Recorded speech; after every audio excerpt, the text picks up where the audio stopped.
17장 19절 우리 같이 한 목소리로 합독하시겠습니다. 하나님이 이르시되 아니라 내 아내 사라가 내게 아들을 낳으리니 너는 그 이름을 이삭이라 하라. 내가 그와 내 언약을 세우리니 그의 후손에게 영원한 언약이 되리라. 아멘. 이삭은 하나님의 약속을 믿음으로 말미암아 태어난 아들입니다. 아브라함이 100세가 되어서 자기 몸이 죽어버렸어요. 부인의 몸도 죽어버렸습니다. 도무지 가능성이 없어요. 그럼에도 불구하고 하나님의 약속을 믿고 그 믿음으로 말미암아 아들이 태어났습니다. 창세기 17장 19절 제가 읽겠습니다. 하나님이 말씀하셨어요. 아니라 내 아내 사라가 내게 아들을 낳으리니 너는 그 이름을 이삭이라 하라. 여기서부터 같이 읽겠습니다. 내가 그와 내 언약을 세우리니 그의 후손에게 영원한 언약이 되리라. 내가 그와 내 언약을 세우리니 그의 후손에게 영원한 언약이 되리라. 오늘 세미나의 주제가 네가 나를 사랑하느냐 영원한 언약이라는 제목입니다. 여러분들에게 하나님께서 큰 은혜와 복을 쏟아부어 주실 줄로 믿습니다. 깨닫는 마음과 보는 눈과 듣는 귀를 활짝 열어주실 줄로 믿습니다. 이삭은 오실 메시아의 모형입니다. 예수님의 그림자가 이삭이에요. 요한복음 8장 56절 우리 같이 읽겠습니다. 요한복음 8장 56절 같이 읽겠습니다. 내 조상 아브라함은 나의 때 볼 것을 즐거워하다가 보고 기뻐하였느니라. 아멘. 아브라함이 100세에 가능성이 없었어요. 그럼에도 불구하고 하나님의 약속을 믿음으로 말미암아 이삭을 낳았어요. 이삭을 낳은 것으로 기뻐한 것이 아니라 하나님이 자기에게로 온 줄로 알아버렸어요. 너무너무 기뻤어요. 그래서 너희 조상 아브라함은 나이 100세에 그러니까 나이 100세가 되어서 도무지 가능성이 없음에도 불구하고 나의 때 볼 것을 즐거워하다가 나의 때라고 하는 것은 아브라함이 나이 100세라는 뜻이에요. 도무지 가능성이 없음에도 불구하고 보고 기뻐하였다. 너희 조상 아브라함은 나의 때 볼 것을 즐거워하다가 보고 기뻐하였느니라. 아브라함이 이삭을 낳았음에도 불구하고 더 즐거워했던 것이 있어요. 그것이 무엇이냐면 여호와 하나님이 자기에게 나타났다. 자기에게 찾아온 줄로 알아버렸어요. 그의 나이 100세 도무지 가능성이 없다고 그랬습니다. 창세기 18장 10절 보겠습니다. 창세기 18장 10절입니다. 우리 주님께서 이렇게 말을 해요. 그가 이르시되 여호와의 사자가 말을 했어요.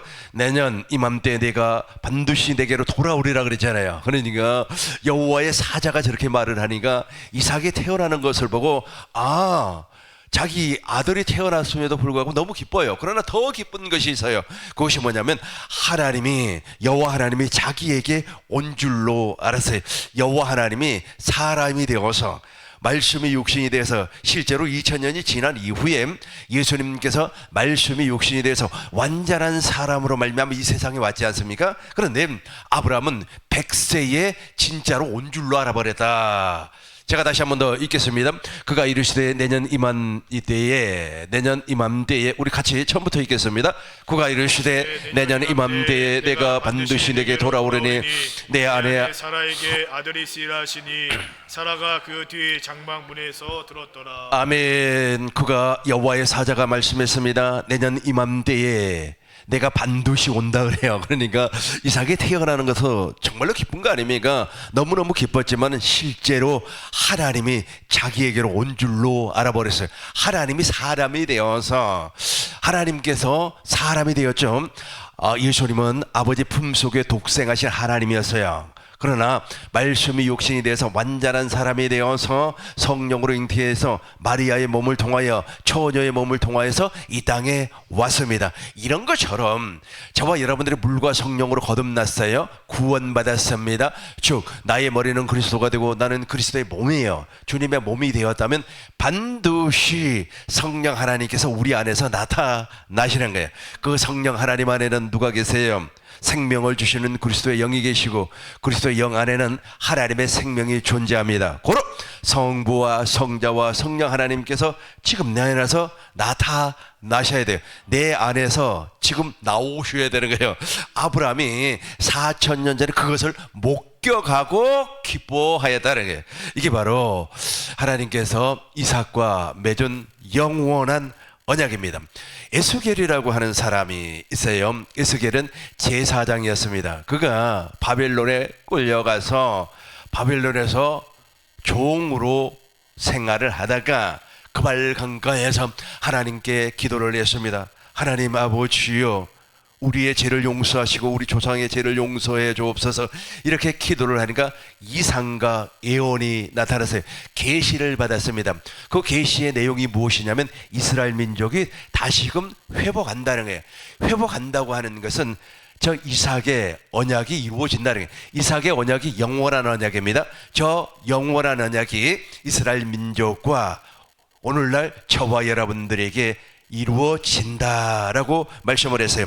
에레미야 32장을 보겠습니다. 에레미야 32장 40절 보겠습니다. 이 영원한 언약을 에레미야 선지자도 선포를 했어요.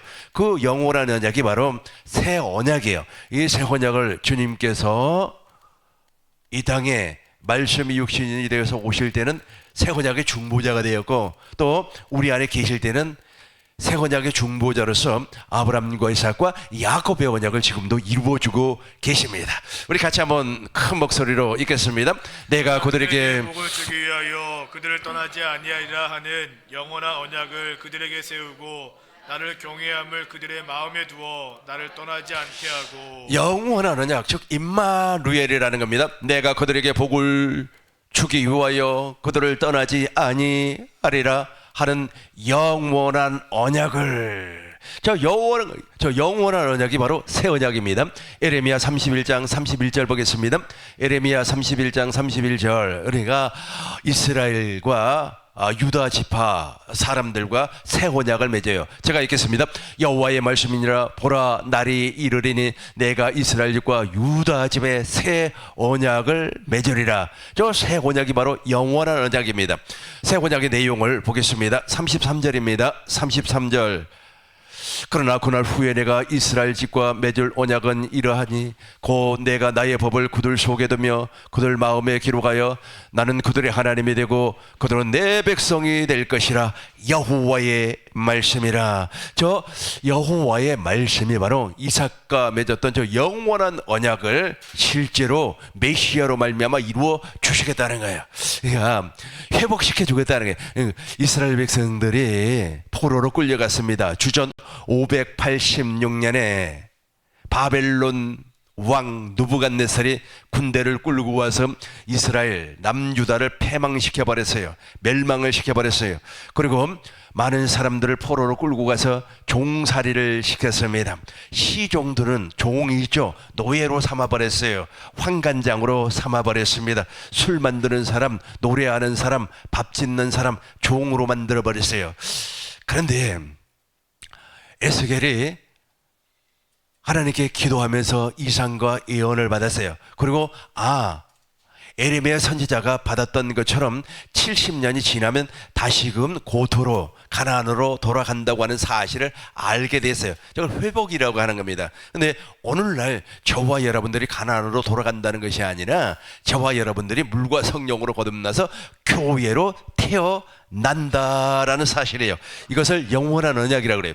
저 영원한 언약을 이삭과 맺었고, 저 영원한 언약이 에스겔 선지자는 무엇이라고 선포를 하였느냐 하면 이스라엘 민족이 회복한다. 고로 저와 여러분들이 다시금 창세기 2장의 모습으로 돌아간다는 거예요. 창세기 2장의 모습이 무엇입니까? 하나님께서 사람을 흙으로 만드시고 당신의 형상을 따라 모양으로 만들었어요. 그 코에다가 생기를 불어넣으니 생명이 된지라. 계속해서 창세기 3장에서 이제 무엇을 먹으면, 생명나무의 열매를 먹으면 완전한 사람이 되어 즉 교회가 된다는 게 그 모습으로 돌려보내 주겠다는 게, 그러니까 하나님께서 우리를 다시금 창조해 주시겠다는 겁니다. 이게 바로 에스겔 선지자가 선포한 언약입니다. 그래서 마른 뼈가 살아났어요. 마른 뼈가 생기가 들어가니까 살아나서 이스라엘의 군대가 되어버리고 하나님의 성전에서 물이 흘러나온단 말이에요. 그 물이 닿는 곳마다 죽은 생물이 다 살아나 버렸어요. 그런 것처럼 저와 여러분들의 영혼이 다시금 살아나서 원래의 모습, 하나님의 창조의 목적을 우리 안에서 달성된다. 이게 바로 에스겔 선지자에게 약속한 영원한 언약입니다. 그리고 예레미야 선지자에게 선포한 언약이 바로 새 언약인데, 그 새 언약을 또 다른 말로 하면 영원한 언약이라 그렇게 말을 하는 거예요. 저 영원한 언약이 이루어지면 하나님의 법이 우리 생각에, 우리 마음에 기록이 되어서 이제는 내가 저 법을 지켜서 사는 것이 아니라 내 안에 계신 성령으로 말미암아 하나님의 법을 지키고 살 수가 있다는 게, 하나님의 법이 간단해요. 마음을 다하고 뜻을 다하고 성품을 다해서 하나님을 사랑하고 이와 같이 내 이웃을 내 몸같이 사랑하라. 이것이 율법과 선지자의 강령이에요. 그러니까 저와 여러분들이 이것을 지키고 살 수가 있다라는 겁니다. 이제 저 영원한 언약을 이사야 선지자는 이렇게 말을 하였어요. 보라, 처녀가 잉태하여 아들을 낳으리니. 이사야서 7장 14절 보겠습니다. 이사야서 7장 14절 보시겠어요? 영원한 언약. 그러니까 이사야 선지자는 아모스의 아들이에요. 히스기야 왕 시절에 하나님의 말씀을 선포를 하면서 이삭에게 약속을 했던 저 영원한 언약을 이렇게 선포를 해요. 그러니까 선포를 할 때 에레미야 선지자는 새 언약으로 선포를 했고, 또 에스겔 선지자는 회복이라고 하는 영원한 언약을 선포를 했고, 이사야 선지자는 이렇게 선포를 했습니다. 우리 같이 한번 읽어보겠습니다. 그러므로 주께서 를 너에게 주실 것이라. 보라, 처녀가 잉태하여 아들 낳을 것이요 그 이름을 임마누엘이라 하리라. 아멘. 그러므로 주께서 친히 징조를 너희에게 주실 것이라. 보라, 처녀가 잉태하여 아들을 낳을 것입니다. 그 아들이 바로 임마누엘이에요. 저분이 바로 영원한 언약의 중보자이십니다. 그래서 예수님께서 영원한 언약의 중보자가 되시면 이 일을 하시는 겁니다. 이제 9장 1절부터 보겠습니다. 9장 1절, 갈릴리에서 하나님의 나라를 이루어 주시는 거예요. 우리 같이 한번 읽어보겠습니다. 전에 고통받던 자에게는 흑암이 없으리로다. 옛적에는 여호와께서 스불론 땅과 납달리 땅이 멸시를 당하게 하셨더니 후에는 해변길과 요단 저쪽 이방의 갈릴리를 영화롭게. 아멘. 예수님께서 이제 영원한 언약의 중보자, 아까 제가 말씀드렸죠. 예수님은 실제이고 이삭은 예수님의 그림자, 모형. 근데 실제로 저분이 오셔가지고 갈릴리를 영화롭게 하셨느니라. 제가 여러분들에게 한 가지 말씀드리고자 하는 것이 있어요. 갈릴리는 지명을 이야기하고 있지 않습니까? 그럼에도 불구하고 지금 저와 여러분들이 살고 있는 이 세상이 갈릴리예요. 근데 저 땅을 영화롭게 했다는 뜻이 아니고 저 땅을 밟고 있는 누군가를 영화롭게 했다는 거예요. 그래서 제가 아주 그냥 여러분들에게 공포를 하는 거예요. 지금 앉아있는 여러분들이 갈릴리, 즉 영화롭게 되었다는 거예요. 무슨 언약으로 말미암아? 저 영원한 언약으로 말미암아 누구에게 저걸 약속을 했습니까? 이삭에게 약속을 하였어요. 이삭과 맺은 그 두 번째 그 약속이 있지 않아요? 영원한 언약. 그러니까 이삭과는 영원한 언약을 맺었고 야곱과는 둘째 언약을 맺었어요. 근데 둘째 언약은 저와 여러분들이 너무 잘 알고 있으니까 저와 여러분들이 지금 파고 들어가는 언약이 바로 이삭과 맺은 언약이에요. 이삭과 영원한 언약을 맺었는데 그 영원한 언약이 바로 갈릴리를 영화롭게 하는 약속입니다.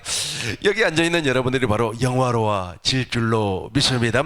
계속해서 2절 큰 목소리로 읽겠습니다. 후감에 하던 백성이 큰 빛을 보고 사망의 그늘진 땅에 거주하던 자에게 빛이 비치도다. 후감에 행하던 백성, 옛날에 저와 여러분들이 바로 저런 사람들이었어요. 그래서 에베소서 2장 3절에서는 본질상 진노의 자식이라고 그래요. 본질상 진노의 자식이 저와 여러분들이었다니까요. 공중 권세를 잡고 있는 그 녀석들의 부하가 되어서, 종이 되어서, 마귀의 노예가 되어서, 율법 아래 종이 되어서 판단하고 정죄하고 심판하는 그런 사람이 되었다는 거예요. 흑암에 행하던 백성, 흑암에서 저와 여러분들이 저렇게 했어요. 그러나 지금 천국 복음으로 말미암아 영화롭게 된 줄로 믿습니다. 제가 다시 한번 읽어보겠습니다. 흑암에, 이 어둠의 세상에서 행하던 백성의 큰 빛을 보았고 영원한 언약의 주인공인 예수님을 보고 사망의 그늘진 땅에 거주하던 자에게 빛이 도다. 3절 우리 같이 읽겠습니다. 주께서 이 나라를 장성하게 하시며 그 즐거움을 더하게 하셨으므로 추수하는 즐거움과 탈취물을 나눌 때의 즐거움 같이 그들이 주 앞에서 즐거워하오니. 아멘. 주님께서 이 나라를, 하나님의 나라를 장성하게, 여러분들이 하나님의 나라만 되어버리면 이거 엄청난 일들이 벌어집니다. 하나님의 나라가 되지 아니하니까 여전히 땅의 나라. 여러분, 하나님의 나라가 딱 되어버리면 이 땅의 나라는 별로 관심이 없어요. 아니, 이 추운데 땅의 나라를 이와야서 막 기도하자고 그 아스팔트 위에서 하는 사람들 보면 참 재밌어요. 그런 일을 하나님의 나라를 위해서 좀 해보는 것이 좋을 것 같아요. 하나님의 나라는 우리 눈에 보이지 않아요. 하나님의 나라는 우리 눈에 보이지 않습니다. 심령이 가난한 사람은 복이 있나니 천국이 저희 것이며. 누가복음 17장 20절 한번 봐요. 누가복음 17장. 하나님의 나라는 우리 눈에 보이는 게 아니에요. 근데 저 하나님의 나라가 창성하게 되는 겁니다. 바리새인들이 하나님의 나라가 어느 때까지 임합니까? 묻건을 예수께서 대답하여 이르시되, 하나님의 나라는 무엇이라고 그랬어요? 볼 수 있게. 하나님의 나라가 안 보인단 말이에요. 하나님의 나라는 보이지 않아요. 땅의 나라는 보여요. 그러니까 땅의 나라, 그러니까 땅의 나라에 그렇게 관심이 많아요. 그냥 뭐 선거를 하고 다 좋죠. 우리 주권 행사를 해야 되니까. 민주주의 국가니 공산주의 국가니 전 세계 공산주의 국가 아시죠? 전 세계 공산주의 국가가 4나라가 있어요. 그 사람들은 그 공산주의를 아예 헌법에다가 딱 박아놓은 나라이죠. 어느 나라인지 다 알고 계시죠? 뭐 중국도 있고 베트남도 있고 그리고 북한도 있고 쿠바라고 하세요. 저기 그런 나라들. 그리고 다 땅의 나라예요. 땅의 나라. 이 땅의 나라 눈에 볼 수가 있습니다. 그러나 하나님의 나라는 보이지 않아요. 한번 제가 읽겠습니다. 바리새인들이 하나님의 나라가 어느 때까지 임합니까? 물어봤어요. 예수께서 대답하여 이르시되, 하나님의 나라는 볼 수 있게 임하는 것이 아니요. 21절 보겠습니다. 또 우리 같이 읽어요. 또 여기 있다 저기 있다도 못하리니. 하나님의 나라는 너희 안에 있느니라. 우리 하나님의 나라가 이루어지기만 해봐래요. 하나님의 나라만 이루어지면 누구의 언약이 이루어져요? 이삭의 언약이 이루어지는 거예요. 그러니까 불가능이 없어요. 그러니까 100세에 어떻게 이삭이 태어나는 겁니까? 그러나 100세에 이삭이 태어날 수밖에 없는 믿음을 갖게 되는 겁니다. 저와 여러분들 그 믿음을 가지게 되는, 전능하신 하나님을 알게 되는 거예요. 그래서 늘 감사해요. 야, 나는 하나님 앞에 너무 감사해요. 늘 감사해요. 감사하는 것이 무엇이냐면, 난 별로 한 것이 없거든요. 근데 하나님이 다 줘요. 돈 주지. 돈 좋아하잖아요. 돈 주지. 그 다음에 지혜 주지. 지식 주지. 이 세상의 지식도 제가 만만치 않습니다. 많이 알고 있어요. 영어 공부하니까 영어도 막 눈이 떠지기 시작을 하는 거예요. 아니, 그 학교 다닐 때 그거 어려웠던 영어가 지금 눈이 떠지면 어떡합니까? 그때 좀 떴어요. 하나님의 나라만 되면 다 되는 거예요. 하나님의 나라가 안 되니까 까막눈, 안 보여요. 그러니까 눈에 보이는 거 가지고 뭐 대한민국이 어쩌고 중국이 어쩌고 미국이 어쩌고 트럼프가 어쩌고 땅의 나라에 그렇게 관심이 많아요. 그러나 확실하게 하나님 나라에 관심을 가질 줄로 믿습니다. 이사야서 보겠어요. 이사야서 9장 2절 3절 보겠어요. 4절부터 볼게요. 4절부터 우리 같이 읽어요. 시작. 이는 그들이 무겁게 맨 멍에와 그들의 어깨의 채찍과 그 압제자의 막대기를 꺾으시되 미디안의 날과 같이 하셨음이니. 확실하게 어둠의 세력을 꺾어버렸어요. 이제 갈릴리로 가기만 해. 갈릴리는 지명일 수도 있지만 거기를 밟고 있는 사람을 의미한다 그랬어요. 그러니까 저와 여러분들이 지금 갈릴리 그 지명 위에 서 있다면 여러분들이 영화롭게 된다 이거야. 복음으로 말미암아 누구의 언약으로? 이삭의 언약으로 말미암아 영원하게 되는 거예요. 5절, 6절, 7절 동시에 읽겠습니다. 5절, 6절, 7절 동시에 읽겠습니다. 어지러져 싸우는 구린들의 신과 피 묻은 겉옷이 불에 섭같이 살라지니 이는 한 아기가 우리에게 낳고 한 아들을 우리에게 주신 바 되었는데 그의 어깨에는 정사를 메었고 그의 이름은 기묘자라 모사라 전능하신 하나님이라 영존하시는 아버지라 평강의 왕이라 할 것임이라. 그 정사와 평강이 더함이 무궁하며 또 다윗의 왕자와 그의 나라를 굳게 세우고 지금 이후로 영원히 정의와 공의로 그것을 보존할 것이라. 만군의 여호와의 열심히 이루시리라. 아멘. 우리 6절 보겠습니다. 6절. 한 아이가 태어났어요. 한 아이가 태어나죠. 어디에서 태어났습니까? 베들레헴에서 태어났어요. 그 아이가 이제 갈릴리에서 활동을 해요. 그러니까 예수님께서 베들레헴에서 태어났지만 실제로 공생의 대부분을 갈릴리에서 사역을 했습니다. 한 아들이 우리에게 주신 바 되었는데 그의 어깨, 우리 같이 한번 읽어요. 그의 어깨에는 정사를 메었고 그의 이름은 기묘자, 묘사, 전능하신 하나님이라 영존하시는 아버지라 평강의 왕이라 할 것임이라. 저분이 바로 예수님이에요. 예수님께서 갈릴리에서 무슨 일을 하셨느냐? 예수님께서 처음 갈릴리에서 사역을 할 때 무엇을 먼저 읽어보았죠? 이사야서를 읽어보았죠. 이사야서 61장 1절 한번 봐요.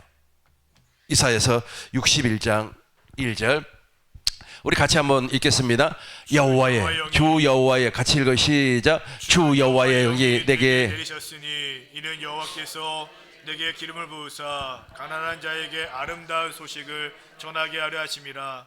나를 보내사 마음이 상한 자를 고치며 포로된 자에게 자유를 갇힌 자에게 노임을 선포하며. 예수님께서 상한 갈대를 꺾지 아니에요. 꺼져가는 촛불도 끄지 아니한 아주 지극히 하나님의 아들로 일을 시작을 했습니다. 누가복음 4장 17절 보겠습니다. 누가복음 4장 17절 동일한 내용을 읽고 이제 하나님의 일을 갈릴리에서 한다는 거예요. 우리 같이 읽겠습니다. 선지자 이사야의 글을 책을 펴서 기록된 데를 찾으시니 곧 18절 같이 읽겠습니다. 주의 성령이 내게 임하셨으니 이는 가난한 자에게 복음을 전하게 하시려고 내게 기름을 부으시고 나를 보내사 포로된 자에게 자유를 눈먼 자에게 다시 보게 함을 전파하며 눌린 자를 자유롭게 하고. 아멘. 이거 하나님의 말씀. 이사야 선지자, 그러니까 이사야 선지자가 예언했던 그 예언을 지금 예수님께서 몸소 실행을 하는 거예요. 근데 이제 공생의 시작이에요. 그래서 예수님이 공생의 시작을 함으로 공생애를 갈릴리에서 했지 않습니까? 그래서 갈릴리를 영화롭게 하는 겁니다. 갈릴리에서 공생애를 시작을 하면서 맨 먼저 제자들을 불렀어요. 베드로를 불렀어요. 야고보를 불렀어요. 다 불렀어요. 그리고 나서 이제 제자들에게 하나님 나라의 비밀을 가르쳐 주었어요. 하나님 나라의 비밀은 씨 뿌리는 비유를 통하여서 말씀을 하고 있어요. 돌밭이 있습니다. 길가가 있어요. 가시떨기가 있어요. 이 세 가지의 밭은 육신의 밭이에요. 거듭나지 아니한 사람의 밭입니다. 그러다 보니까 열매가 없어요. 또 한 밭이 있죠. 좋은 밭이라고 그래요. 이 좋은 밭에다가 하나님의 말씀을 뿌리니까 아주 그냥 30배, 60배, 100배의 결실을 맺는 겁니다. 누가복음 8장 10절 찾아놓으시기 바라겠어요. 그러니까 이 좋은 밭이 바로 천국의 비밀입니다. 그러니까 나머지 밭은 천국의 비밀이 될 수가 없어요. 우리 같이 읽겠습니다. 이르시되 하나님 나라의 비밀을 아는 것이 너에게는 허락되었으나 다른 사람에게는 비유로 하나니 이는 그들로 보아도 보지 못하고 들어도 깨닫지 못하게 하려 함이라. 아멘. 이르시되 하나님 나라의 비밀을 아는 것이, 오늘 여기 영화롭게 된 사람은 알아요. 오늘 제가 새벽에 하나님께로부터 말씀을 받고 바로 원고 작성을 하고 원고 작성이 끝나자마자 문자를 보냈어요. 오늘 참석한 사람들 정말로 영화롭게 되겠구나. 아니 지영군 목사님은 한 2년 만에 영화롭게 돼버렸잖아요. 와가지고 계속 안 보이시다가 이렇게 오셔가지고 근데 정말로 영화롭게 될 그런 막 느낌을 받았어요. 그래서 오늘 오신 분들 하나님 앞에 복 받겠다. 여러분들이 바로 복 받은 사람들이에요. 이르시되 하나님 나라의 비밀을 아는 것은 너희에게는 허락하지 아니했다는 거예요. 몰라요. 우리 교회에 10년 가까이 다닌 사람도 전혀 모르더라고요. 몰라요. 그런데 하나님께서 허락한 사람이 있어요. 허락한 사람, 보아도 보지 못하고 들어도 듣지 못하고 아예 마음이 굳어서 깨닫지를 못한 사람이 있어요. 허락한 사람이 바로 좋은 밭. 11절 보겠습니다. 11절 같이 읽어요. 시작. 이 비유는 이러하니 씨는 하나님의 말씀. 씨가 하나님의 생명이에요. 하나님의 말씀 로고스란 말이에요. 로고스가 이제 12절 보면 나와요. 길가가 나올까요? 12절 봐요. 길가 구원 없어요. 구원을 얻지 못하게 하려고 구원을 받지 못해요. 13절 보겠습니다. 바위, 돌밭 구원받을 수가 없어요. 뿌리를 내릴 수가 없어요. 왜냐하면 물기가 저 습기가 물기 아닙니까? 그 성령이에요. 성령. 당신이 성령의 역사로 살아야 되는데 성령으로 말하지 않아요. 지 생각으로 말한다요. 자기 생각으로 자기 마음으로 이야기를 해요. 그 생수 성령을 말을 하고 있어요. 14절 보겠습니다. 가시떨기가 나와요. 저 가시떨기도 조금 자라기는 해. 그런데 저런 사람들이 율법으로 확 익어있는 사람들이에요. 열매가 없어요. 아주 근엄합니다. 거룩해요. 얼마나 거룩합니까? 뭔가 이렇게 돼 보여. 그러나 생명의 열매는 없어요. 이제 15절 우리 큰 목소리로 읽겠습니다. 좋은 땅에 있다는 것은 착하고 좋은 마음으로 말씀을 듣고 지켜 인내로 결실하는 자니라. 아멘. 좋은 땅에 저 좋은 땅만 물과 성령으로 거듭는 사람이에요. 저기에만 생명이 자라나서 열매를 맺을 수가 있습니다. 좋은 땅이 바로 천국의 비밀이에요. 그러니까 천국의 비밀은 두 가지인데 첫 번째는 예수님 자신이 천국의 비밀이에요. 예수 믿는 것은 너무 좋잖아요. 예수 믿으세요. 근데 예수를 모르고 믿어 대부분이 다. 예수를 모르고 믿어요. 비밀이기 때문에 그래요. 아니 예수교잖아요. 우리가 기독이라는 말 그것이 예수라는 뜻입니다. 예수를 한자 표기로 쓰면은 기독이 되는 거예요. 그래서 기독교라 그래요. 근데 아예 한글로 쓰는 데도 있잖아요. 예수교 장로회가 있나요? 예수교 대한성결 교회 그렇잖아요. 순복음도 예화성 기화성 그러잖아요. 다 같은 말이에요. 예수님을 얘기해요. 예수 믿는 것은 받은 증거 맞습니다. 할렐루야. 근데 예수를 모르고 믿어요. 이게 문제라네. 왜 예수를 모르고 믿느냐 하면 예수님의 비밀이기 때문에 그래요. 아까 제가 말씀드린 것처럼 아브라함의 언약에서도 예수님이 나오고 이삭의 언약에서도 예수님이 나오고 야곱 이스라엘과 맺은 언약에서도 예수님이 나와요. 그걸 오실 메시아라 그렇게 말을 합니다. 그리고 모든 선지자들 아까 제가 설명했던 에레미야 선지자는 새 언약으로 예수님을 설명을 했고 에스겔 선지자는 맑은 물을 뿌려서 우리를 정결케 한다고 그랬어요. 그 맑은 물이 성령이에요. 그 성령의 역사로 말미암아 예수님이 이 땅에 영원한 언약으로 오신다고 하는 사실을 몰라요. 이사야 선지자는 갈릴리를 영화롭게 우리를 영화롭게 예수님으로 말미암아 우리를 영화롭게 한다고 하는 사실을 몰라요. 덮어놓고 믿는 거예요.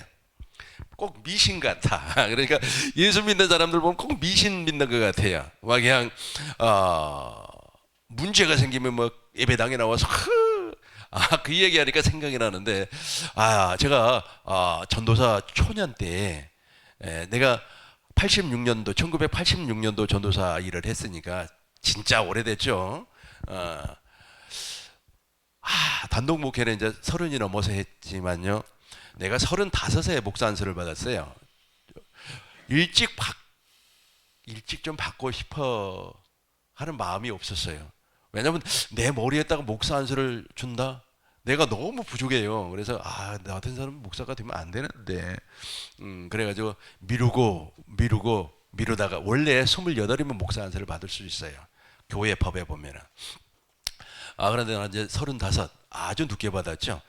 60에 받는 분도 계시더라고요. 그분은 완전히 막차요. 막차. 아무튼 그때 있지 않습니까? 예배당에 어떤 분이 나오셔가지고 매일 헌금을 하는 거예요. 그것도 새벽에 나와서 매일 헌금을 해요. 강대상에 그 헌금 올리는 거 있잖아요. 봉투 뭐 이렇게 해가지고 40일을 그렇게 하더라고요. 그래서 왜 저러구나 그랬더니 그 아이가 고등학교 2학년인가 되는 녀석이 매일같이 본드를 그렇게 마셔요. 본드 아시죠? 또 어떤 친구는 아주 부탄가스로 아주 마셔버리대. 요즘은 그거 못하게 하잖아요. 근데 그때 당시만 해서도 청소년들이 막 거기에 빠져가지고, 그러니까 하나님 앞에 나와가지고 큰 기도를 하는 거예요. 내 정성을 봐서라도 저놈이 좀 변화되게 해라.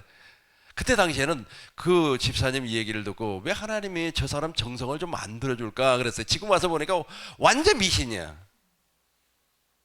그러니까 예수를 좀 잘못 믿고 있다니까, 모르는 예수를 믿고 있어요. 그런 예수를 믿고 있다니까. 그러니까 하나님께서 역사해주지 아니하죠. 그러니까 치성을 드리고 새벽마다 나와가지고 헌금 올리는 게 쉬운 일인지 아세요? 얼마나 어려운지 아세요? 새벽에 또 눈보라치고 그러면 일어나기도 싫잖아요. 여러분, 이 세상에 제일 무거운 것이 뭔지 아세요? 쇳덩이가 무거운, 쇳덩이 아니면 알루미늄 아니면 나무? 뭐가 제일 무거워요? 알아맞혀봐요. 나는 알아. 제일 무거운 거 이불이에요. 이불 들고 일어나기가 그렇게 어려워요. 새벽에. 그런데 그 사람 그 정성을 봐서라도 좀 하나님께서 좀 그 못하게 하시지. 그 무거운 이불 들고 나왔다니까. 좀 정성을 봐. 근데 지금 보니까 예수를 잘못 믿고 있어요. 그러니까 예수님 자신이 천국의 비밀이라니까요. 몰라요. 다 몰라요. 모르고 지금 예수 믿는다고 하는 사람들이 잘못 믿고 있어요. 모르네. 비밀로 감추어져서 그래요. 예수님 자신이 천국의 비밀입니다. 그래서 깨닫는 마음과 보는 눈과 듣는 귀를 주시지 아니하면 절대로 몰라요. 구약에 예수님은 오실 메시아라고 그랬어요. 오실 예수님이란 말이요. 오실 예수님이 언약으로 하나님께서 약속 안에 감추어져 있었고, 예수님께서 말씀이 육신이 돼서 사람이 되어서 처녀의 몸으로 2000년 전에 실제로 와버렸어요. 완전한 사람으로 와버렸습니다. 오늘날은 지금 내 안에 계세요. 그분이 생명을 주시는 그리스도의 영으로 내 안에 계세요. 부활하신 예수님이라 그래요. 그분이 승천하셔서 하늘 성소에서 완전한 속죄를 이 예수를 믿어야 되는데 그 정성을 들이면 참 우리 예수 잘못 믿고 있어요. 그래서 어느 분이 돌아가시면서 예수 잘 믿으세요. 예수 잘 믿으세요.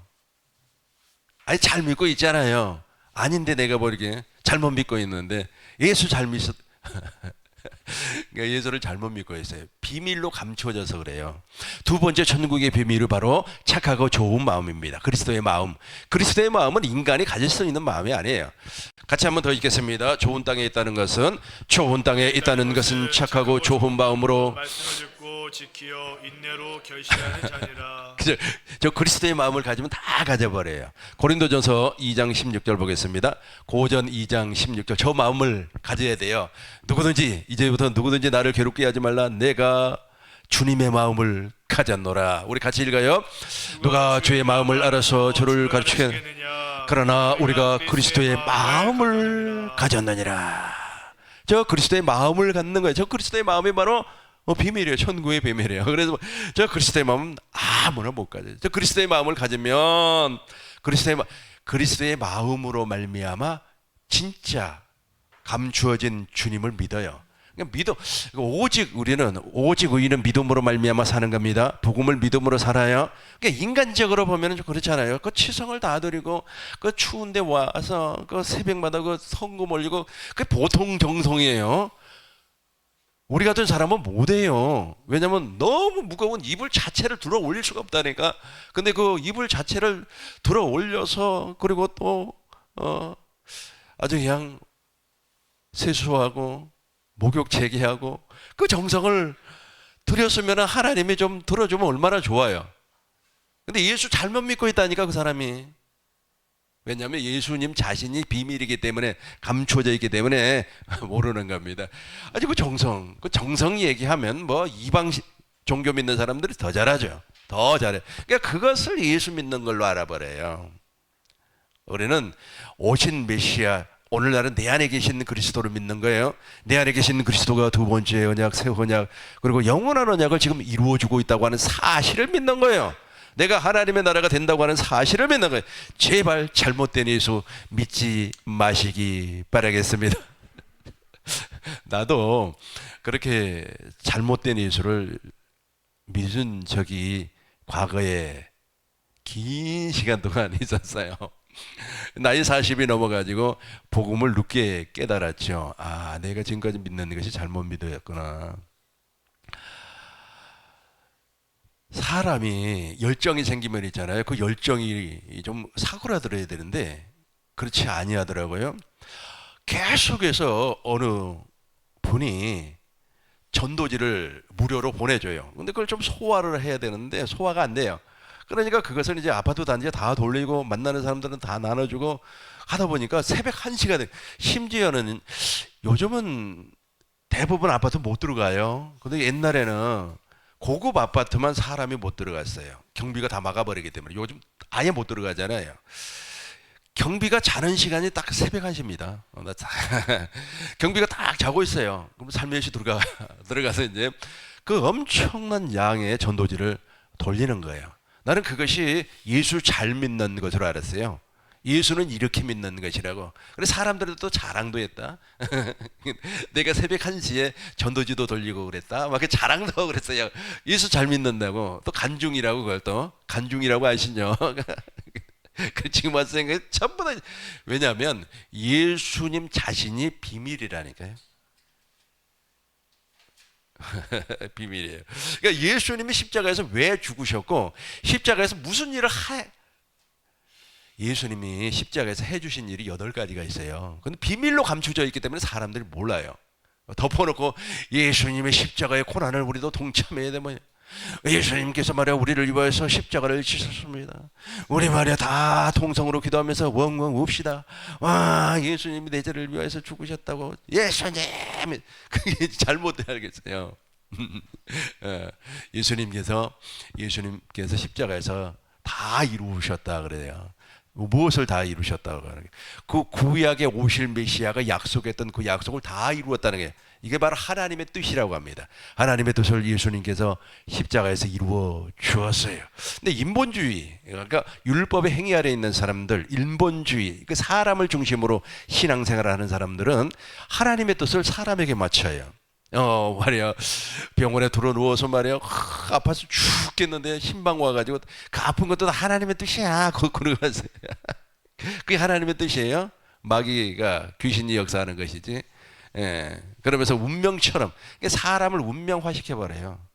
하나님의 뜻을 딱 집어넣어가지고 운명 아시죠? 운명론, 운명 아시잖아요. 너는 그 운명이 그래. 팔자가 그래. 뭐 그런 식으로 얘기를 해버리는 거예요. 그게 전부 다 하나님의 뜻을 왜곡하는 거예요. 누가 그렇게 하는 겁니까? 마귀가 하는 거예요. 누가 그렇게 역사합니까? 귀신이 그렇게 역사하는 겁니다. 우리는 예수님께서 십자가에서 이루신 사건을 다 알고 계세요. 그래서 그리스도의 마음을 갖는 겁니다. 자, 예수님께서 공생의 시작 때에 제자들을 부르시고 두 번째, 제자들에게 무엇을 가르쳐 주었다고요? 하나님 나라의 비밀을 가르쳐 주었고, 세 번째가 아주 중요해요. 십자가의 도를 가르쳐 주었어요. 고린도전서 1장 18절 우리 큰 목소리로 암기를 아예 해버리겠어요. 같이 암기해요. 시작. 십자가의 도가 멸망한 자들에게는 미련한 것이요 구원을 받는 우리에게는 하나님의 능력이 됩니다. 아멘. 십자가의 도가 멸망하는 사람들에게는 미련한 것이요 구원을 주시는 우리에게는 하나님의 능력이 돼요. 저 십자가가 하나님의 능력의 능력. 근데 저것도 감추어져 있어요. 그래서 저 감추어진 것을 간단히 설명을 하고 이제 오늘 아주 중요한 말씀을 들어가도록 하겠습니다. 마태복음 16장 21절. 예수님이 제자들에게 복음을 설명해 주었어요. 천국의 비밀을 말씀해 주었어요. 가이사랴 빌립보 지방에서 물어봐요. 제자들에게 물어봤으면 사람들이 나를 누구라고 하더냐? 엘리야, 세례 요한, 모세와 같은 선지자라고 얘기를 하던데요. 그렇다면 너희들은 나를 누구라고 고백하겠니? 시몬 베드로가 대답을 했어요. 저는 그리스도요 살아계신 하나님의 아들입니다. 16절 봐요, 목사님. 우리 같이 한번 읽어요. 16절 같이 읽겠습니다. 시몬 베드로가 대답하여 이르되 주는 그리스도요 살아계신 하나님의 아들. 정확하게 저 보세요. 저 안에 복음이 다 들어있어요. 저 안에 복음이 다 들어있어요. 그러니까 본래 예수님은 하나님이었어요. 요한복음 1장 18절 우리 주님께서 누구 안에 있었어요? 아버지 품속에 독생하신 하나님이에요. 본래 하나님을 본 사람이 없을 때 아버지 품속에 독생하신 하나님이에요. 하나님. 자, 하나님이 아브라함의 언약, 이삭의 언약, 야곱의 언약을 이루어주기 위해서 사람으로 왔어요. 사람으로 오셔서 십자가에서 죽으시고 부활하시고 승천하셔서 하나님 성소에서 완전한 속죄를 이루시고 다시금 내 안에 오신다. 내 안에서 주인 왕으로 오신다라고 하는 고백이 바로 주는 그리스도요 살아계신 하나님의 아들입니다. 16절 17절 예수님이 이렇게 말씀을 해요. 17절 보겠습니다. 같이 읽겠습니다. 예수께서 대답하여 이르시되 바요나 시몬아 내가 복이 있도다. 이를 내게 알게 하니는 혈육이 아니요 하늘에 계신 내 아버지. 아멘. 잘 기억하세요. 우리가 천국의 비밀을 사람을 통해서는 알 수가 없어요. 아브라함의 언약, 이삭의 언약, 야곱의 언약을 사람을 통해서는 알 수가 없고 성령께로부터 가르침을 받아야만 하는 거예요.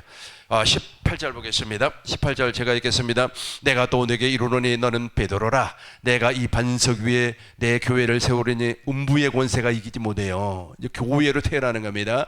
그리고 19절 우리 같이 읽겠습니다. 19절입니다. 내가 천국의 열쇠를 내게 주리니 내가 땅에서 무엇이든지 매면 하늘에서도 매일 것이요 내가 땅에서도 무엇인지 풀면 하늘에서도 풀리리라 하시고. 아멘. 천국의 열쇠가 바로 내 안에 있는 그리스도의 마음이에요. 예수의 이름이에요. 예수의 이름 하나님의 생명입니다. 그 열쇠라니까. 저 열쇠만 가지고 있으면 아까 제가 말씀드린 것처럼 부족함이 없이 살아요. 하나님이 지혜를 주어가지고 지금 공부해도 늦지 않습니다. 아주 기가 막힌 일들이 벌어지는 겁니다. 21절 와 이제 21절 보니까 예수님이 이제 이 말씀을 해요. 이때로부터 예수 그리스도께서 자기가 예루살렘에 올라가 장로들과 대제사장들과 서기관들에게 많은 고난을 받고 죽임, 십자가에서 죽고 제3일 만에 살아난다고 하는 사실을 이때 말을 해요. 그러니까 공생애를 시작을 하고 한참 지나서 한 2년이 지나서 저 말씀을 하는 겁니다. 내가 십자가에서 죽는다 그래요. 이때까지만 해서도 베드로는 완전히 육신의 사람이었기 때문에 하나님의 일이 무엇인가를 몰라요. 22절 같이 읽겠습니다. 베드로가 일이 결코 주에게 미치지 아니하리라. 베드로는 전혀 저 십자가를 통하여서 하나님의 일이 일어난다고 하는 사실, 저 십자가에서 하나님의 영광이 나타나야만이, 하나님의 뜻이 이루어져야만이 우리가 영화롭게 되는 거예요. 근데 그걸 전혀 모르니까 아주 그냥 육신에 딱 잡혀가지고 23절 보겠습니다. 23절은 제가 읽겠습니다. 예수께서 돌이키시며 같이 읽어야 되겠어요. 제가 잘 안 보여요. 시작. 예수께서 돌이키시며 베드로에게 이르시되 사탄아 내 뒤로 물러가라. 너는 나를 넘어지게 하는 자로다. 내가 하나님의 일을 생각하지 아니하고 도리어 사람의 일을, 완전히 육신의 사람이에요. 그러니까 땅의 나라, 하나님 나라가 아니고 땅의 나라 기준으로 보는 겁니다. 그러나 예수님께서는 십자가에서 죽으시고 반드시 부활을 하셔야 되는 거예요. 이제 27절 보겠습니다. 왕권을 가지고 오는 겁니다.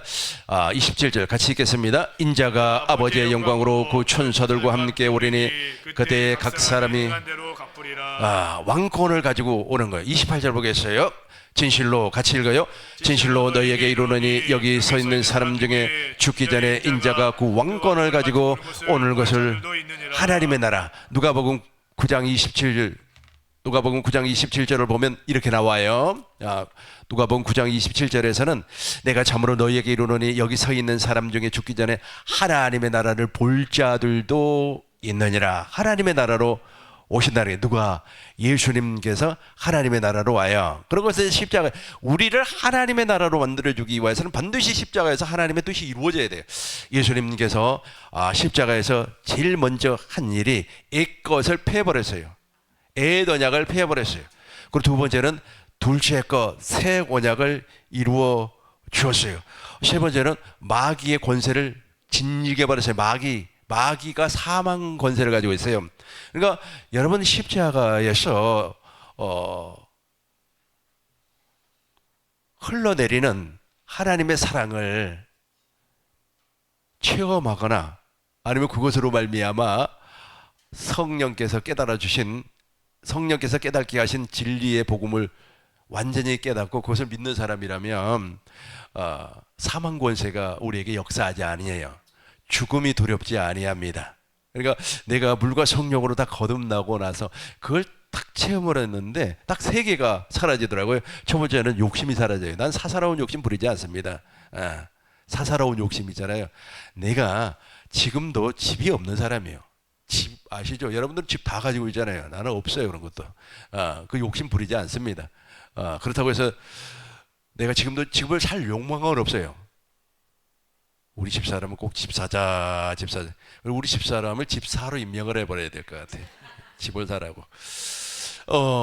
그리고 또 죽음이 겁나지 않아요. 그리고 세 번째는 자유함을 누릴 수가 있어서요. 그리고 예수님께서 네 번째로 십자가에서 하나님의 뜻을 이루어 주세요. 하나님의 뜻이 무엇이냐면 첫 것을 배우고 둘째 것을 이루어 주는 건데, 하나님의 소원이 바로 이 땅에 교회를 세우는 일입니다. 그 교회를 세우는 모든 일을 예수님께서 해 주었어요. 그리고 다섯 번째로는 예수님께서 무슨 일을 하셨느냐 하면 우리의 저주를 끊어버렸어요. 십자가에서 저주를 끊어버렸어요. 그리고 질병이죠. 우리의 질병을 도말시켜버렸어요. 더 중요한 것은 우리의 가난을 예수님께서 친히 짊어져 버렸어요. 아홉 번째인가요? 아홉 번째는 예수님이 십자가에서 죽으심으로 말미암아 부활하셨어요. 죽지 아니면 부활을 못해요.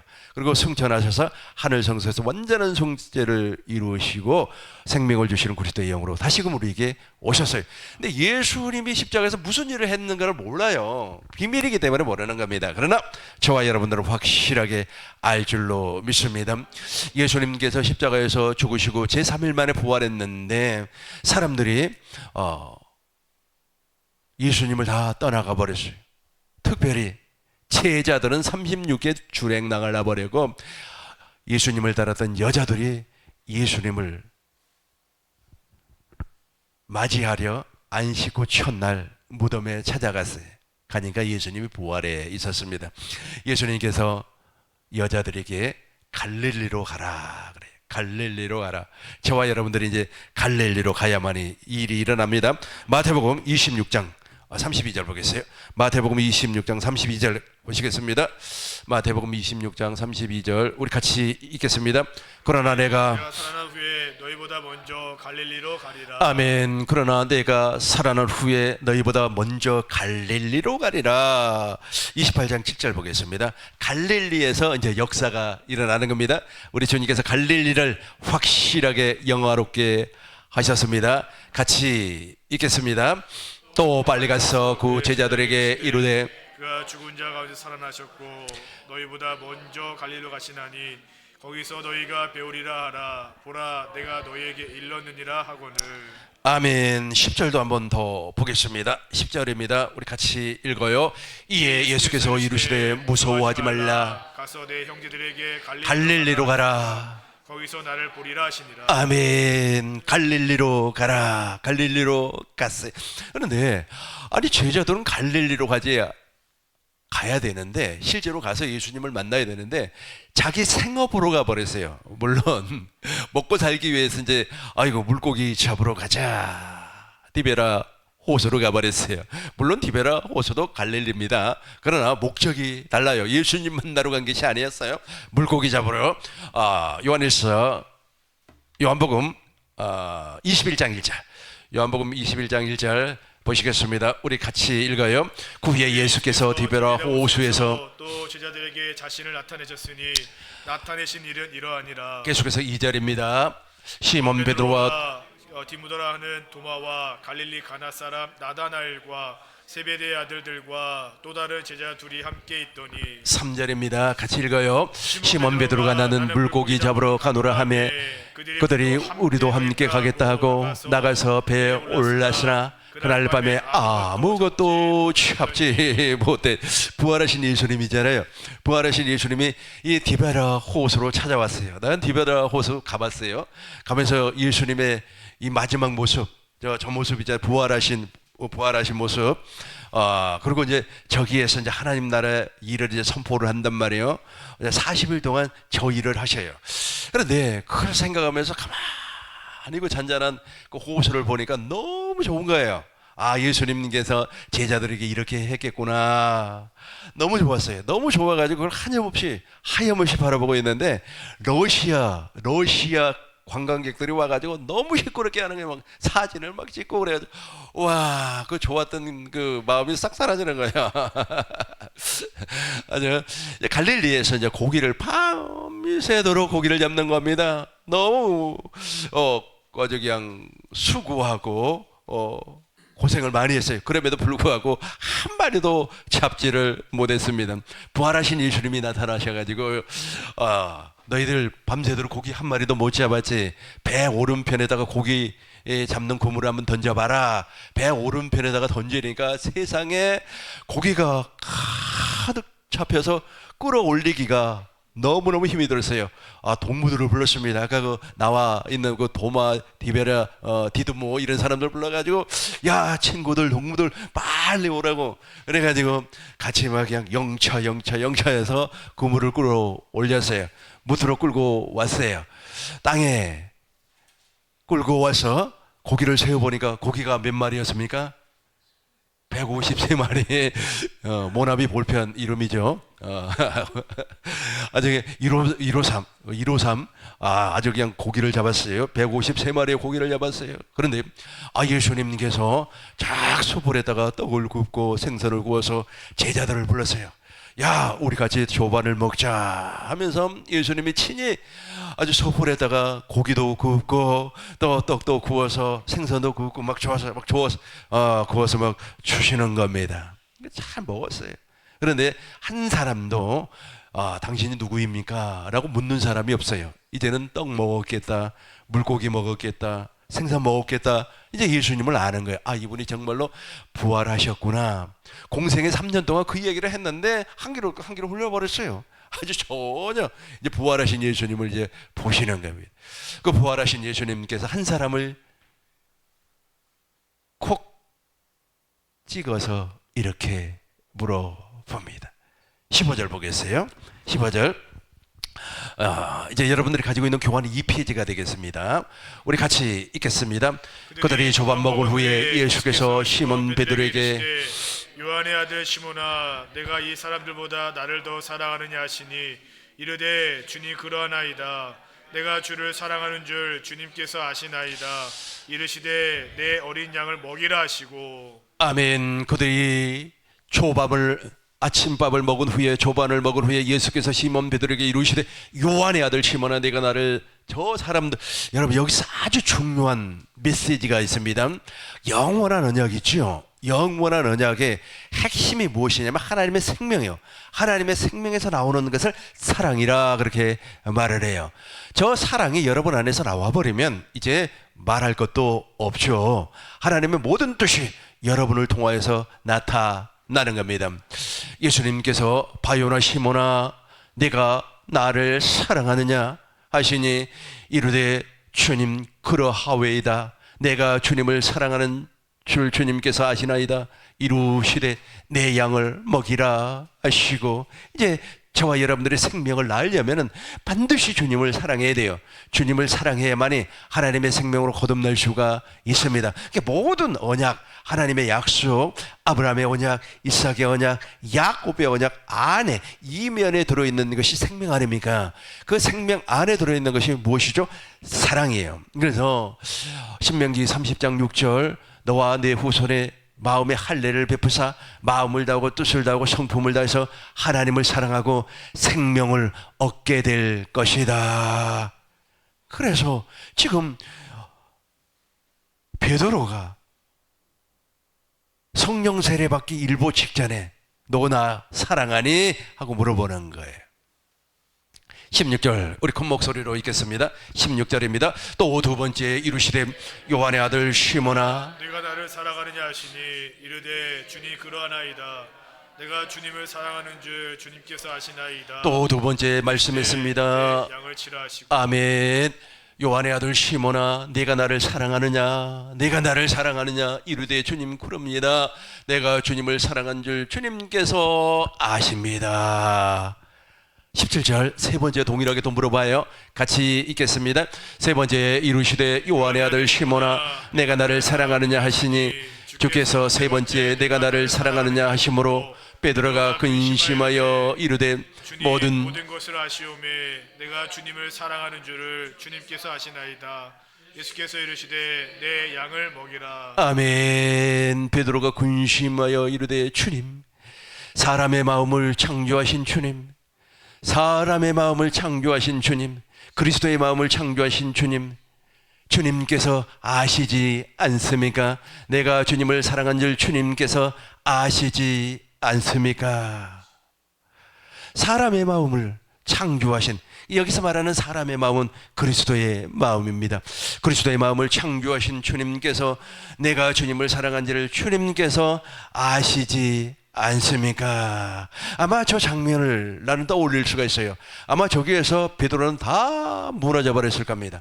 완전히 옛사람이 박살이 나버렸을 겁니다. 이제 오순절 성령강 사건을 통해서 완전히 새 사람, 거듭난 사람이 되어서 물과 성령으로 거듭난 사람, 완전한 그리스도인이 되어서 하나님의 복음을 전파하는 사람이 되었을, 진짜 주님의 제자가 되었을 겁니다. 천국의 제자가 되었을 겁니다. 저걸 오늘날로 설명을 하겠습니다. 저와 여러분들이 저 고백을 해야 돼요. 내가 주님을 사랑합니다. 고백을 해야 돼요. 오늘날은 성령 하나님께서 물어봐요. 옛날 2000년 전에는 예수님께서 친히 베드로에게 시몬의 아들 베드로야, 너가 나를 정말로 사랑하니? 너가 나를 정말로 사랑하니? 이 세 번의 질문을 해요. 내 양을 먹여라, 내 양을 치라. 네가 나를 사랑하지 아니하면 교회가 되지 아니한데, 교회가 되지 아니한 인간이 어떻게 양을 먹일 수가 있냐? 나는 너에게 내 양 맡길 수가 없다는 거예요. 그러나 진짜로 물과 성령으로 거듭나서 교회가 되었다면 진짜 주님의 양을 맡길 수가 있어요. 오늘날 이렇게 물어봐요. 성령 하나님이 진짜로 나에게 그렇게 물어봤어요. 정말로 주님이 성령 하나님께서 우리에게 저 질문을 하기 이전에 고통이 와요. 그 고통이 무엇이냐면 십자가의 순환이 와요. 막 나를 오해하고 하지도 않은 말을 막 지어내가지고 나를 아주 공경에 빠뜨리고 정말로 인간적인 모습이 내 안에서 다 드러나 버려요. 저거 아주 주먹으로 때려주고 싶고 막 어쩌고저쩌고. 내 안에 있는 모든 것이 다 나타나는 거예요. 내 안에 있는 모든 것이 나타나는 것은 내가 이런 인간이구나, 내가 죄인이구나, 나는 하나님 앞에 거룩한 것이 하나도 없구나, 나는 완전히 타락한 사람이구나, 나는 썩은 인간이구나 하는 고백이 난단 말이에요. 이렇게 고백이 될 때 우리 성령 하나님께서 이렇게 말씀을 해요. 십자가에 달린 주님의 마음을 보았느냐 하고 물어요. 십자가에 달리신 주님의 마음을 보았느냐. 주님의 음성을 참 많이도 들었습니다만은 이런 음성이 들려와요. 그러면 십자가에 달리신 주님의 마음이죠. 십자가에 달리신 주님의 마음이 어떤 마음입니까? 아버지의 마음이에요. 그 아버지의 마음이 무슨 마음입니까? 하나님이 세상을 이처럼 사랑하사 독생자를 주셨단 말이에요. 그 독생자를 십자가에서 못을 박아서 나를 살리려고 하는 마음이에요. 십자가에서 예수님을 못을 박아서 당신의 아들의 몸을 찢어버리고 당신의 아들의 몸을 두 동강 내버려서 나를 살리려고 하는 아버지의 마음이 보인다는 거예요. 그 아버지의 마음을 보는 순간 아버지의 마음, 아버지의 사랑이 우리 안으로 흘러 들어오는 거예요. 내 마음 속에 막 흘러 들어오는 거예요. 그러면 막 고백이 되는 거예요. 다 무너져 버려요. 자존심 다 무너져 버려요. 내가 잘났다고 하는 생각 다 무너져 버려요. 내 속에 있는 모든 것들이 다 무너져 버려요. 다 배설물이 되어버리고 십자가의 못을 박아 무덤에 장사를 지내버리고 이제 하나님의 생명이 내 안에 들어오는 거예요. 하나님의 생명이 내 안에 들어오면 내가 하나님의 성전이 되는 거예요. 주님의 교회가 되는 거예요. 그리스도의 교회가 돼서 나의 머리는 그리스도가 되고 이제부터는 주님이 주시는 생각과 마음이 나타나는 겁니다. 이때 성령 하나님께서 반드시 물어봐요. 반드시 네가 나를 사랑하느냐 질문했던 것처럼 성령 하나님께서, 왜냐하면 저 십자가에서 하나님의 모든 사랑이 나오기 때문에 그래요. 저 십자가는 감추어진 비밀입니다. 그래서 십자가에서 예수님께서 피 흘려 돌아가실 때 그 고통 가운데 있었을 때 그의 마음을 보았느냐. 예수님께서 무슨 마음을 가지고 있겠어요? 십자가에서 예수님의 마음은 무슨 마음입니까? 엘리 엘리 라마 사박다니, 아버지 하나님이 어찌하여 나를 버리시나이까. 당신이 버려져야 돼요. 당신이 아사살 염소가 돼야 돼요. 그래야만이 하나님의 사랑이 십자가를 통하여서 나에게 오기 때문에 그렇습니다. 아사살은 귀신의 이름이에요. 우리에게서 다 귀신이 물려가려면 예수님께서 십자가에서 피를 흘려주셔야 됩니다. 그러니까 예수님께서 피 흘려주실 때 예수님의 마음이 보인다니까. 예수님의 마음은 처절한 마음입니다. 아버지 하나님이여 이 잔이 내게서 물러가기를 원합니다. 그러나 나의 뜻대로 마옵시고 아버지의 뜻대로 되기를 원합니다. 이 잔은 새 언약의 잔이에요. 이 잔은 내 피로 세운 새 언약이니 예수님이 새 언약의 중보자가 되어서 십자가에서 죽으실 때 그 마음을 통하여서 아버지의 마음이 보인다는 거예요. 아버지의 마음이 보여요. 아버지의 마음이 보이면 그때 아버지의 마음이 우리 안으로 흘러 들어오는 겁니다. 제발 여러분들은 아버지의 마음을 보아야 돼요. 아버지의 마음을 볼 때 옛사람이 제거가 되는 겁니다. 지금도 물어봐요. 나는 40이 넘어서 우리 어머니의 마음을 알았어요. 이거는 이제 인간적인 애정으로. 그러니까 하나님의 마음은 더 차원이 다르죠. 질이 다르죠. 그 마음을 알고 나니까, 참, 옛날에도 여러분들에게 말씀을 드렸지만은, 뭘 내가 맛있는 걸 먹으면, 또 우리 어머니 생각이 나요. 이게 참, 그래서 전화를 해서 치킨을 하나 먹으려고 하면, 전화를 해요. 치킨집에다가 내가 입금시켜 줄 테니까 어디 아파트 몇 동 거기 치킨 하나 보내달라고. 그러고 나서 먹어야만 좀 속이 시원해. 이게. 근데 여러분 아버지의 마음을 한번 보세요. 아버지의 마음. 십자가를 통해서 아버지의 마음을 보면은요, 이게 질이 달라요. 완전히 다릅니다. 그러니까 사람들이 하나님이 누구인가를 모르고 믿는다니까. 예수가 누구인지를 몰라요. 모르고 덮어놓고 믿는 거예요. 마치 미신처럼 믿고 있어요. 미신 아시죠? 그런 것처럼 믿고 있어요. 아버지의 마음을 보면 아버지의 마음이 막 우리 안으로 막 흘러 들어오는 거예요. 그러면 그때 그 안에는 하나님의 용서가 있고 하나님의 긍휼이 있고 하나님의 자비가 있고 또 반대로 하나님의 능력이 있어요. 권세가 있어요. 엄청난 것들이 그 안에 다 담겨져 있습니다. 2000년 전에 예수님께서 베드로에게 너나 사랑하니 질문했던 것처럼 이런 질문 받으면 우리는 나는 주님을 사랑합니다. 주님의 마음을 내가 보았습니다. 저 지방으로 세미나를 인도하러 갈 때 고속버스를 타고 가면 꼭 그렇게 주님이 말씀해요. 하나님 감사합니다. 오늘도 가서 잘 말씀 증거하고 오기를 원합니다. 우리 주님께서 꼭 그렇게, 성령께서 그렇게 말씀을 하시죠. 이렇게 말씀해요. 내가 나의 말을 해주니 내가 참으로 기쁘다. 여러분 이런 음성을 좀 듣고 살아야만이 그냥 기분이 좋은 거 아니겠어요? 성령 하나님이 그렇게 지금도 말씀을 하고 계세요. 너나 사랑하니 내가 십자가에 못 박혀가고 피 흘리고 고통받을 때 나의 마음을 보았니? 그때 주님의 마음을 보면 다 무너져 버린다니까. 뭐 돈 벌기 위해서 열심히 내고 아주 뭐 여기저기 쫓아다니면서 뭐 다 무너져 버려요. 다 무너지고 이제 우리 주님, 나는 아무것도 아니오니 주님께서 일해 주옵소서. 나는 그냥 가만히 앉아 있겠습니다. 당신께서 일해 주옵소서. 거기에 이제 주님께서 베드로에게 이야기했던 것처럼 너가 젊어서는 띠띠우고 원하는 것은 네 마음대로 돌아다녔지. 아니다. 이제부터는 내가 너를 띠띠워 버린다. 성령이 우리를 띠띠워 버려. 띠 아세요? 띠 띠를 포대기라고도 하죠. 포대기, 애기 없을 때 이렇게 포대기 있잖아요. 그걸 딱 띄워버려요. 예수님이 나를 업고 다니는데 어딜 도망갑니까? 어딜 도망가? 이제 우리 주님께서 나를 업고 다닌단 말이에요. 그래서 베트남에도 가고 필리핀도 가고 미국도 가서 트럼프 만나서 복음도 좀 증거하고 놀라운 역사가 일어나는 겁니다. 여러분 주님을 사랑하지 않으면 저주를 받아요. 22절 보겠어요. 고린도전서 12장 22절. 우리 고린도전서 12장 22절 보면 누구든지 주님을 사랑하지 않으면 저주를 받는다 그랬어요. 16장 22절이네. 16장 22절. 16장 22절 같이 읽어요. 시작.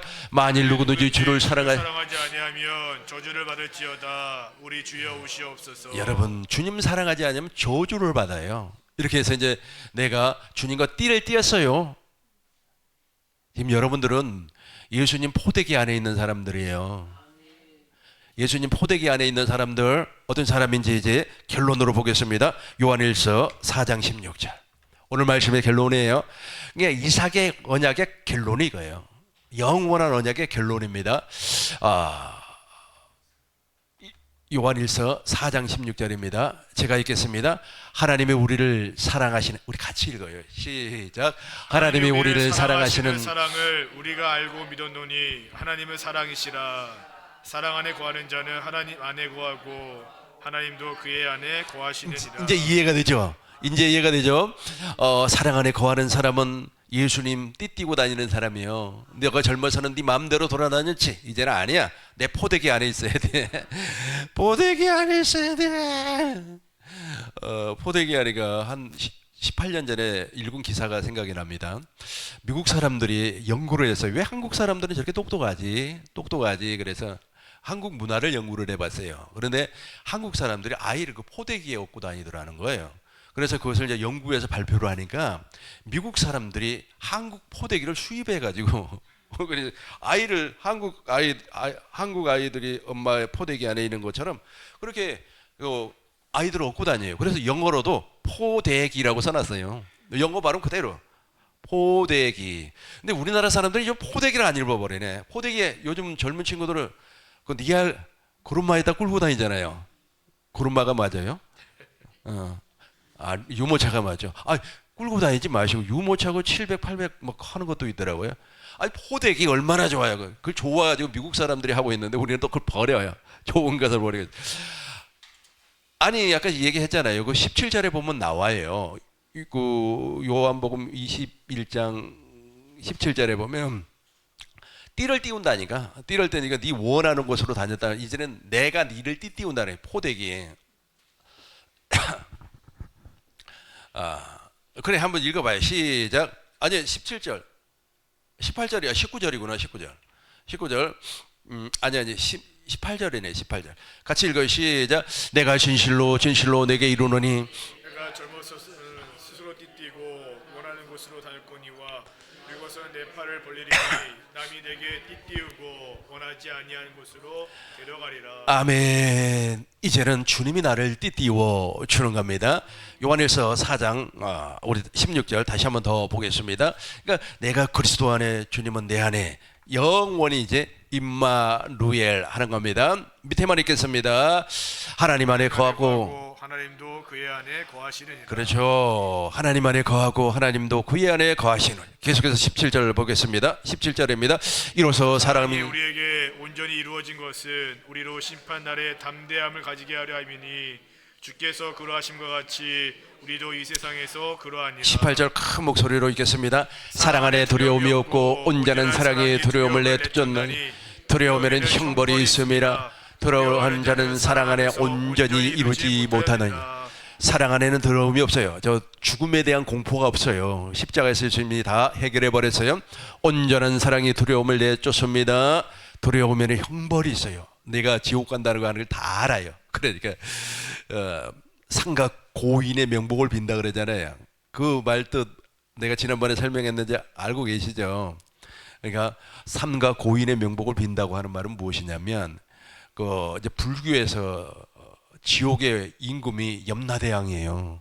그 염라 대왕 앞에 딱 서면 이제 심판을 받는 겁니다. 너 못된 짓 했지, 선한 일 했지, 너 악한 일 했지, 심판을 받는데, 이 친구가 세상에 살 때 좀 착한 일도 했으니까 벌을 좀 작게 낮추어서 주세요. 그 상가 고인의 명복을 빈다는 말이에요. 그 말이 좀 봐주라 이거죠. 근데 우리 기독교에서는 그런 말씀은 안 되죠. 그런 말씀은 안 됩니다. 왜 그러냐면 저 형벌이 있기 때문에 그래. 두려우면은 형벌이 있기 때문에. 정리하도록 하겠습니다. 이삭의 언약은 영원한 언약입니다. 이 영원한 언약을 구약의 선지자들이 선포를 하였어요. 에레미야 선지자, 에스겔 선지자, 이사야 선지자가 선포를 하였습니다.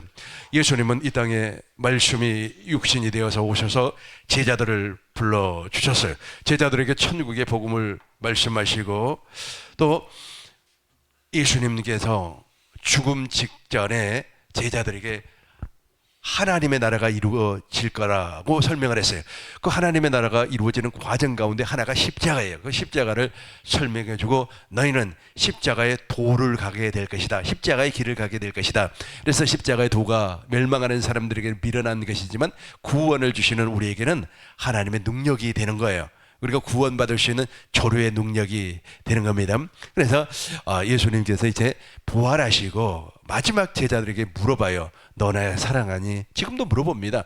성령 하나님께서 지금도 물어봐요. 나한테 너 나 사랑하니? 너 나 사랑하니? 하고 물어봐요. 그러면 내가 주님을 사랑합니다. 사람의 마음을 창조하신 주님, 주님이 그것을 알지 아니합니까? 그러면 성령 하나님께서 십자가에 달신 아버지의 마음, 주님의 마음을 보았니? 네, 보았습니다. 어떻게 보았니? 하나님께서 나를 사랑하기 위하여서 아들을 십자가에서 반으로 쪼개버렸어요. 피 흘리게 했습니다.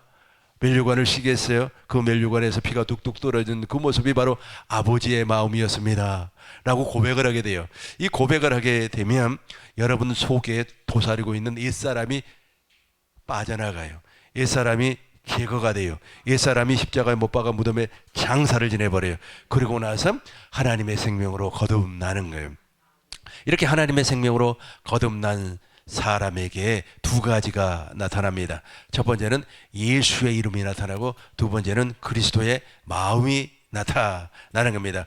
그리스도의 마음이나 예수의 이름이나 동일합니다. 그러나 하나님의 생명 안에서 그리스도의 마음이 나타날 때 하늘에 있는 것이나 땅에 있는 것이나 땅 아래 있는 모든 것이 예수 그리스도 이름 앞에 무릎을 꿇게 되는 겁니다. 이 멋진 삶을 여러분들이 사시길 주의 이름으로 축원합니다. 축원합니다. 기도하겠습니다.